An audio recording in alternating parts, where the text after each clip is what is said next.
Shalom. Shalom. We'll start off as always giving all praises, honor and glory to Yahweh, Ba'ashem, Yahweh Shai, Ba'ashem, Kodash. Yahweh is the true name of the Heavenly Father. Yahweh Shai is the name of His only begotten Son. While Kodash is in the name of the Holy Spirit.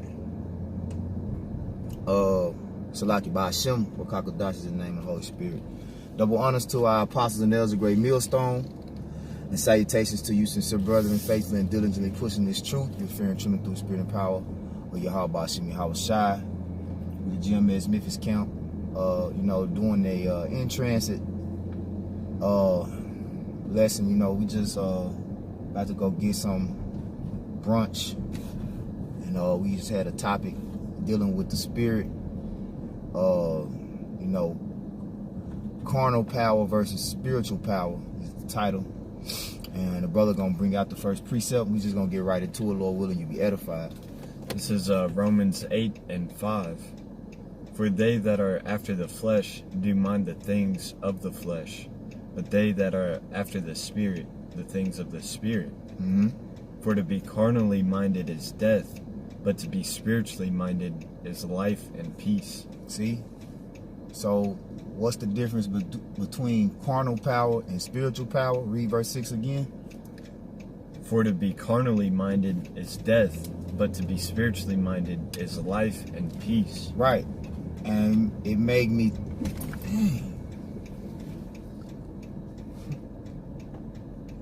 Speaking of being carnal.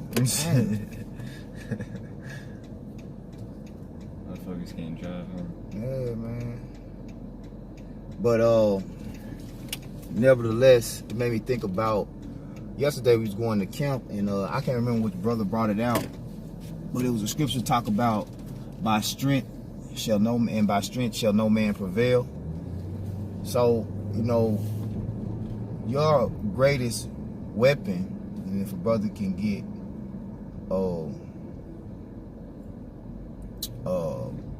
Corinthians 10, your greatest weapon is your mind, not any physical attribute that you have, because it's always a time to exert yourself or, be physical, and it's a time to really just sit and think and contemplate on what move to make, how much force to exert, if it be any force to exert at all. Sometimes you could just de-escalate a situation through a conversation, or you can empower a situation through a conversation, because you use your mind. And that's one thing that was great about King Solomon. King Solomon, he was one that had wisdom and was able to speak to the people and work things out through different scenarios. One particular example, if a brother know where the county is, I can't call it to mind, is when the two women was arguing over whose child it was. Y'all remember that? Yeah. If a brother can get that account, Baba Kusha, and read it and just show you, that'll be like a prime example. But in the meantime, between time, can we get 2 Corinthians 10:4? The 2 Corinthians 10:4. I started 3. Yeah, you can start where you want. 2 Corinthians 10:3. For though we walk in the flesh, we do not war after the flesh. Yeah.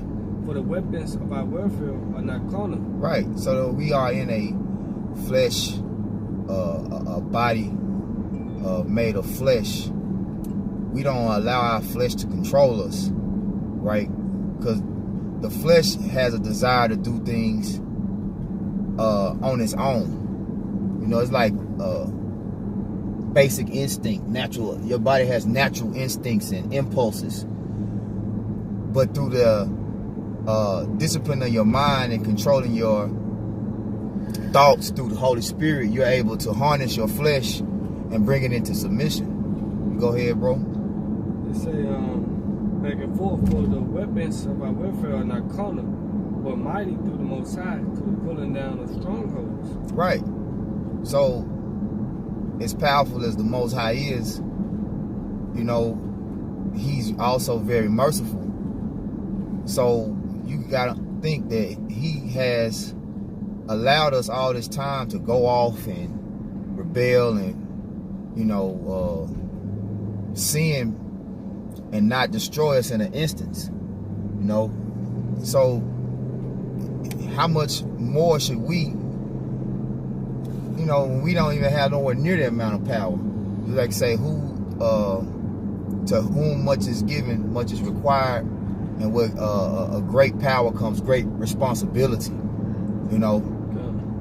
Because we can do great things in these bodies when we put our minds to it, but we can also do very treacherous and horrible and terrible things, just as the Most High, just as the Most High, but just he operates on a far more potent level. Like he's omnipotent.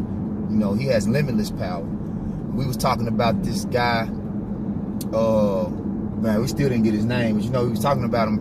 He's supposed to be the world's toughest, strongest man. He's the only soldier, only man in the world who has completed the Green Beret, the Navy SEAL, and the Air Force top training. And then he was talking about how he did 4,000 pull-ups in 24 hours. Well, yeah, that's amazing. For our humanly capabilities. That's amazing. But yet, does he know the judgment, the wisdom, knowledge, and understanding of the Most High? Most likely he doesn't, because if he did, he wouldn't never join the military. You see? And that's more powerful. Like, as great of a physical accomplishment that he has, done, that's not near as powerful as this wisdom, knowledge, and understanding that we have. You see? Because he's fighting on the wrong side of the Lord. We're fighting on the right hand side, And just like the scriptures say, it's nothing to make a rich man poor. Well, it's nothing for the Lord to make it's nothing for the Lord to make a poor man rich. Well, it's nothing for the Lord to make a weak man strong. Yeah, the Lord say he chose the weak things of the world to confound the wise. Yep. The foolish things. Yep. And did your brother find that account? Yeah. Carnal. 1 Kings chapter 3 verse 16. It says, "Then came there 2 women that were harlots unto the king, and stood before them. And the one woman said, O my lord, I and this woman dwell in one house, and I was delivered of a child with her in the house. And it came to pass the 3rd day after that I was delivered, that this woman was delivered also. And we were together. There was no stranger with us in the house, save we 2 in the house. And this woman's child died in the night, because she overlaid it. Mm-hmm. And she arose at midnight, and took my son from beside me, while thine handmaid slept, and laid it in her bosom, and laid her dead child in my bosom." Yeah, so the lady, she did the old switcheroo on the other lady. Her child died because she, for lack of better words, just to, extrapolate, basically malnourished that child. She didn't nurture that child appropriately, that baby appropriately, so the baby died. So when her baby died, she said, well, hell, her baby over there perfectly fine. She sleep or she off guard. Let me just take her baby and switch my baby with her baby. Go ahead. And when I rose in the morning to give my child suck, behold, it was dead. Mm-hmm. But when I had considered it in the morning, behold, it was not my son, which I did bear. Yep. And the other woman said, Nay, but the living is my son, and the dead is thy son. Mm-hmm. And this said, No, but the dead is thy son, and the living is my son. Thus they spake before the king. So they're like arguing and shit. In front of King Solomon. They were basically you got these 2 bitches bickering back and forth. And they, arguing about whose baby is whose. So let's see what King Solomon done. Then said the king, the one saith, This is my son that liveth, and thy son is the dead. And the other saith, Nay, but thy son is the dead, and my son is the living. Yeah, so they going back and forth about it. Go ahead. And the king said, "Bring me a sword." Uh-huh. And they brought a sword before the king. Uh-huh. And the king said, "Divide the living child in two, and give half to the one and half to the other."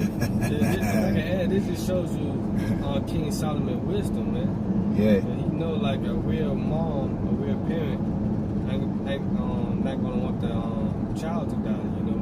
Yeah. But he's Yeah. looking into it though. You know? Yeah. He was supplanting. Yeah. Then spake the woman whose the living child was unto the king, for her. Did I skip some? No, I didn't. Yeah. I think you're right. It says, "Then spake the woman whose the living child was unto the king, for her bowels yearned upon her son, and she said, O my lord, give the living child, and in no wise slay it. But the other said, Let it be neither mine nor thine, but divided." Yeah. So that mindset that King Solomon had when he put that out there was, okay, I'm going to weigh the love of this child between these mothers, because a true mother, like the brother was saying, is not going to want to see her child die, regardless of who raises the child, regardless of who nurtures the child. She wouldn't have her child die. He's gonna make a point. Those are Salaki. Yeah, and then also the jealousy of the wicked woman. The jealousy of the wicked woman. You know, they're like, well, if I don't have a kid, well, I don't want you to have it. If I can't have one, you can't have one neither. Mm-hmm. So that you know was a discernment test. That was like King Solomon giving them an ultimatum to discern which woman was the wicked woman and which woman was the righteous woman. Because they're dwelling in the same house too. Yeah. A righteous woman, if her baby dies of natural causes, malnourished or whatever the case, a righteous woman would still be would still be a mother to that other child. Yep. Because they're in the same family. Yep. You know, it'd be like raising your cousin or niece or nephew or whatever. Godchild. You know, the same way. Yeah. You know, but that woman that said divide that took the ultimatum that King Solomon like supplanted them with, that was bait. She was the wicked one. So let's see what happens. It says, "Then the king answered and said, Give her the living child, and in no wise slay it. She is the mother thereof." King Solomon had the spiritual power, you see, to discern which woman was the true and righteous mother of their child. That's the difference between carnal power and spiritual power, and how you de-escalate a situation just with a conversation. You know, because a carnal-minded person would be like, "Well, how about y'all fight over it? Yeah. Whoever win, get it." You see, what would that have solved? Because the righteous woman could have actually been weaker, and lost the fight. That happens. But that just shows you the type of power that you can't take for granted with the power of the mind. You see? And can we go back to Romans 8 and let's read verse 7 and 8, and then a brother can get Hebrews 4 and 12. Yeah, go ahead. This is Whack 45 and 26. The Most High give you wisdom in your heart to judge His people in righteousness. Woo! That their good things be not abolished, and that their glory may endure forever. Can you read that again and a little louder, Baba Kushan? Okay, come. This is Whack 45 and 26. The Most High give you wisdom in your heart to judge His people in righteousness. Man, that's beautiful. Because, also in the book of, might be second Angel, where Solomon said, wisdom bring it to a kingdom, Yeah. And wisdom is spiritual power, man. And that comes from the spirit, via Habashima Shah. Matter of fact, I think it's Wisdom of Solomon 6 and 20. 28. Maybe 28. But I'm going to finish it. It said, the Most High give you wisdom in your heart, which means your mind, to judge His people in righteousness, that the good things be not abolished.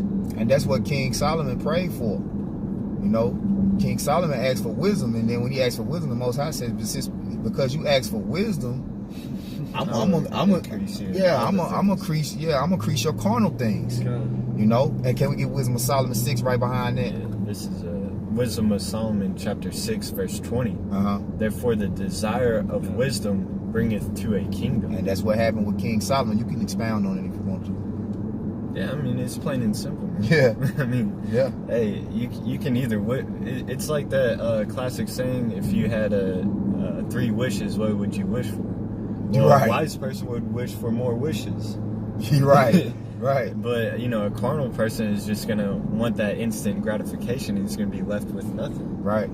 But a wise person is going to, you know, try to make those wishes withstand. Yeah, increase.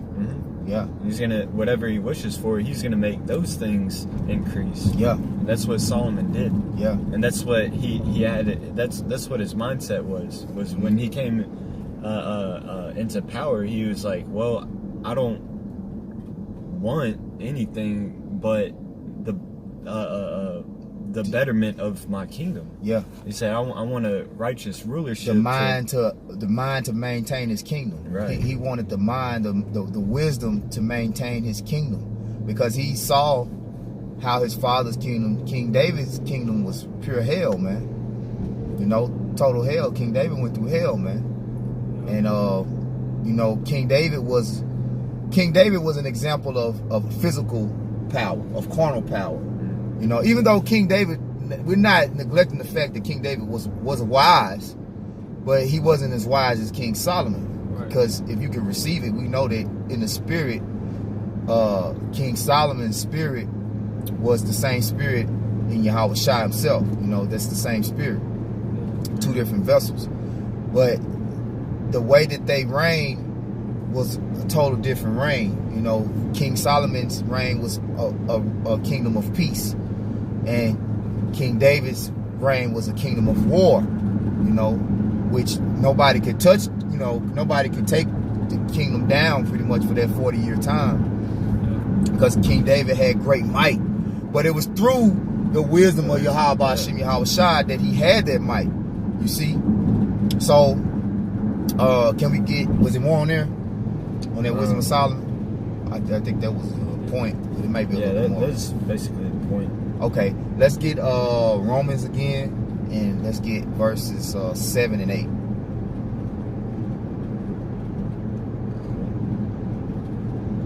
Romans 8. Yeah, Romans 8, verse 7 and 8. Because we read 5 and 6. Now let's read 7 and 8. All right, this is Romans 8 and 7. Because the carnal mind is enmity against the Most High, for it is not subject to the law of the Most High. Right. See, that's the thing why people can't understand how we move as Hebrew Israelites, and how we're supposed to move, because you do have carnal Hebrew Israelites out there too. But specifically us here at GMS and those that follow the fold of the apostles of GMS, we understand that you know, trying to go out here and be carnal and fight against Esau, Edom, and overthrow his system, that's not wise, because his very system was set up by the Heavenly Father to reign his appointed time. All right? Until the Lord see fit to take him out of the way, which his time is coming, you know. But the thing about a battle, the closer you get to a point in the battle where there's about to be a victory and somebody's about to win, the one that normally loses is the one that gets overzealous, and the one that you know, tries to attack too soon, you know, and they don't use their mind. The end of a fight always comes down to who has the strongest mind. You watch those boxing matches, and you watch a good boxing match where there's 2 well-trained fighters, you can tell that they trained and they're going back and forth with counters, and at the end of that fight, it's really about who used their mind to defeat their opponent. It wasn't so that guy was more physically accomplished than the other one. He just had a stronger mind. Yeah, and then another thing too is like you can tell how a fight is gonna go based on the conference, like the post or the pre. Yeah. I know what you're talking about. Like by their body language and how they like their posture and stuff. Yeah. Because through their body language, like you can tell their mindset set going into a fight. Mm-hmm. Like I remember Mike Tyson, he said that he always stared an opponent in the eyes, and if they blinked, he knew he had them. Mm-hmm. Yep, and that was a mind thing. Mm-hmm. You could tell if your opponent is afraid of you, he's basically already showing you that you got him. Mm-hmm. You know, he's already submitting. You know, but just like I mean, like Conor McGregor, he usually talks a lot of shit to get in people's heads to make them off their game. You know, he makes them like angry, so they'll do some shit that they don't normally try to do. You know? Yeah, it makes me think about the scriptures that says, you know, a man by his countenance. Mm-hmm. Because there's a certain look that a wise man has. It's a certain walk that a wise man has. You know, it's a certain confidence that a prudent man has. And it's just a way that they move. But it takes wisdom to know wisdom, too. You see? So, like, what the brother is saying, I can relate.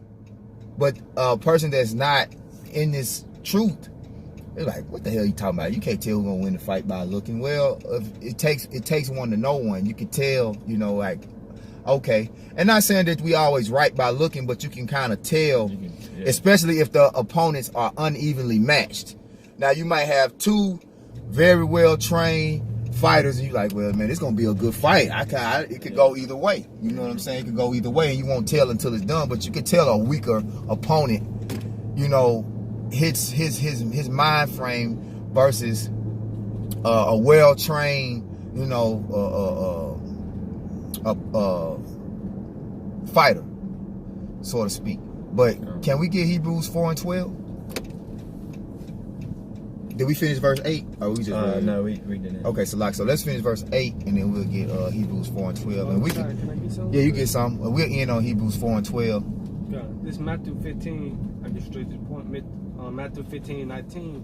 For out of the heart proceed evil thoughts, murders, adulteries, fornication, thieves, false witnesses, blasphemies. You know, so far out of the heart, you know, which is your mind. So everything starts with your mind. That's right. You know, because it starts in your mind, then after you play on it, you know, it come out coming. You know, you act on it, man. Yep. And the scriptures prove that on James 1:14, but every man is tempted when he is drawn away of his own lust and enticed. Then when lust conceived, it bringeth forth sin. And sin, when it is finished, bringeth forth death. Because the wages of sin is death, and sin begin in your mind. That's right. You know, like, for example, like, you know, this man is married. Yep. You lusting after his wife. Exactly. Like Yahweh Shai said, I tell you that if a man look upon a woman and lust after her, he has already committed adultery in his heart. Well, see, you got to understand the law. Like, you got to be of the spirit to understand what Yahweh Shai was actually saying, because I know Pastor Hall always go into this. It's not a sin to lust after a woman. No, it's not a sin to covet after a woman. It's a sin to covet after a woman that is married to another man. Right. Now, how else do you get with a woman and marry her? You have to lust after her at some point, you know. But the thing about it is, there's a certain way that a woman is supposed to carry herself. She's supposed to dress. Her body language is supposed to show that she's married. Where you don't even look at her. How she's dressed is supposed. And in the ancient times, we had those customs. You see? But now we living in an abominable world full of iniquity increasing, and, you know, like, and it's like almost impossible not to look at these men's women. Right. Because they're exposed. They don't dress becoming of a woman. They don't dress modestly. They don't dress as if they someone's property. Because these women don't realize that, hey, when you get with me, I own you. You're my possession. So you supposed to dress like, hey, I belong to somebody. You supposed to walk, talk, and act like I belong to somebody. And it wasn't that long ago too. Like back in, you know, the 60s, maybe. 60s, they wore long dresses. You know, it was appropriate for them to keep their legs crossed. And, you know, that goes into the twerking. It wasn't no damn twerking and all of those shit back in the 60s. Now, you had shakedowns to the women, but you always had whores. Yeah. So, that's, you know, we're not saying that the women have always you know, we've always had, we haven't always had whores. There's always been whores, but there's a more abundant Whores. Yeah, whores are more abundant now. Yeah, because our men, you know, show off their women. You know, like they like look at my woman. And then start with the rap industry and shit like that. But now, cause scripture say the man glow is of the woman. You know, so our women showing their body off. It's like you showing my body off. Yeah, like this shit gay, you know. Yeah. Those my titties. Right. That's my ass. Right. You know, that you got out here all on Front Street. You know, and that's just the truth, man. You know, that's just the truth. But we can wrap it up. We got some more on Romans. Yeah, Romans 8:8. So then they that are in the flesh cannot please the Most High. See? When you're in the flesh, when you operate with a carnal mind, it's impossible to please the Most High. See? It takes faith. Because the Most High, what he's doing is, the Most High is just sitting back watching everything, making you think he's not watching. Like, okay, so you think you can just do whatever you want to do and live how you want to live, and I don't got nothing to say about it? Because he can show you in an instance that he's displeased with your ways. Yeah. But what the scripture say, Isaiah 26:10? Let favor be shown unto the wicked, yet he will not learn righteousness. Yeah. You know? So that's what the Lord is doing. He's basically allowing everybody, all right, to live according to their own lust and walk after their own flesh and see which ones are going to submit to the Spirit and actually have some type of restraint. You know, we're not perfect, but it's really the effort that the Most High looks at, you know, and a consistent, constant effort of trying to achieve perfection. You see, the effort of trying to keep the laws perfect is what the Lord is looking for. Because he knows that we can't keep them 100%. But he's looking for that effort. Yeah, that fight. Yeah, this is Psalms 51:16. For thou desirest not sacrifice, else would I give it. Thou delightest not in burnt offerings. Verse 17, this is the point. The sacrifice of the Most High are a broken spirit, a broken and contrite heart. Oh, the Most High, thou wilt not despise. So when you go off, it's a certain feeling that you're supposed to have. Yeah, like mindset. Like I fucked up. Yeah, I fucked up. Versus one of these individuals in the world who fuck up constantly and have no conscience of, well, I didn't get caught. Yeah, I'm offending the Most High. You know? Yeah, I just fucking. Because the Most High knows, like, what man can go into a fight and not get touched? I mean, I don't give a damn how trained you are. You're going to get touched. You know, unless the man just that's fighting you, just don't throw no fucking blows. But that ain't the fight we in this world. When you think about the fight we in, we're fighting against the adversary, Satan, on all sides. Yeah. And he's looking to catch us up. You know, but we have to counter through the Spirit. We can't physically fight this adversary, man. Yeah, that's why it said put on the whole armor of the Most High. And it say walk in the Spirit so you should not fulfill the lust of the flesh. Because the flesh is sin. The flesh is subject to sin, man. Yep. But we walk in the Spirit to the best of our ability, man. Yep. But it said righteousness is immortal. The carnal mind is death, you know? But this Hebrews 4:12. Yeah, we'll close it out. For the word of Yahweh Shemashai is quick and powerful and sharper than any two-edged sword, piercing even to the dividing and certain of soul and spirit, and of joints and marrow, and is a discerner of thoughts and intents of the heart. Right. So that's what we use. We use the words of Yahweh Shemashai to decipher our thoughts of how to act in the flesh. All right. And we use that. It's that's why it's a two-edged sword, right? Because you use it. But it's like we use it on ourselves. Cut ourselves. We use this word to make ourselves sharper. And then when anybody tries to come up against us, and it's not even us that they're coming up against. When anybody tries to come up against the very word that we make ourselves sharp with, it cuts them. You see? Yeah, we get cut. We gotta cut ourselves first to cut other people. Right? Yeah. Because they say, you know, be healers, don't be healers of the world, but doers also. You know? Yeah. Yeah. And it's a molding type of cut that it does to us. It makes us hard. Because when you think about a person that like stone mason, or I guess chisels, right? When you shape a rock into a form, it becomes harder. You see? Because it's like you really chipping off impurities, you know what I'm saying? And certain parts you have to chip a little harder. But that's what the Lord is doing with us through his word, you know? He's making us into a pure form, a creature, man, you know? Gold. Yeah, like gold. Yeah, yep. That's another example too. A lot of time gold is in a certain rock called quartz. And you got to break that quartz off to get to that gold. Yep. And that's what the Most High, like the brother was saying, he's gonna turn us into fine gold. That's through the Spirit. Like to say, a man shall be like the fine gold of Ophir, man. You know. But hey, we ain't gonna carry on too long, Lord willing. You will edify. We're gonna give all praise and honor and glory again to Yahweh, Ba'Shem, Yahweh Shai, Ba'Shem, Rakakwadash. Double honors to our apostles and elders at Great Millstone, Kwam Yasharallah, Abba Babal, Rise Israel, destroy confusion. Shalom. Shalom.